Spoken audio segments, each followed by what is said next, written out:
Oh my god, OMG. Would you like to know how to make these Danish open sandwiches on rye bread? They're with potatoes and tomatoes and they're just beautiful. Then you should probably watch this video. Start by buttering up your toasted rye bread.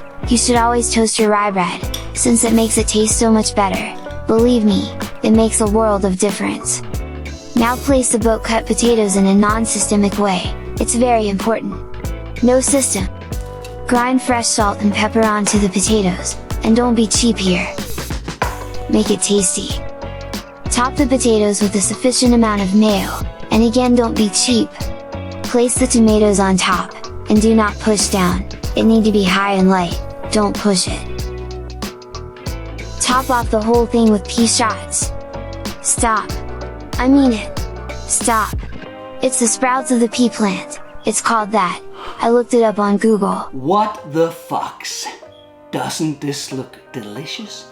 I can't wait to sink my teeth into these. If you like this video, then please like and subscribe. Everyone says that, I know.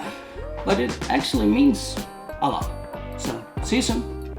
Bye bye.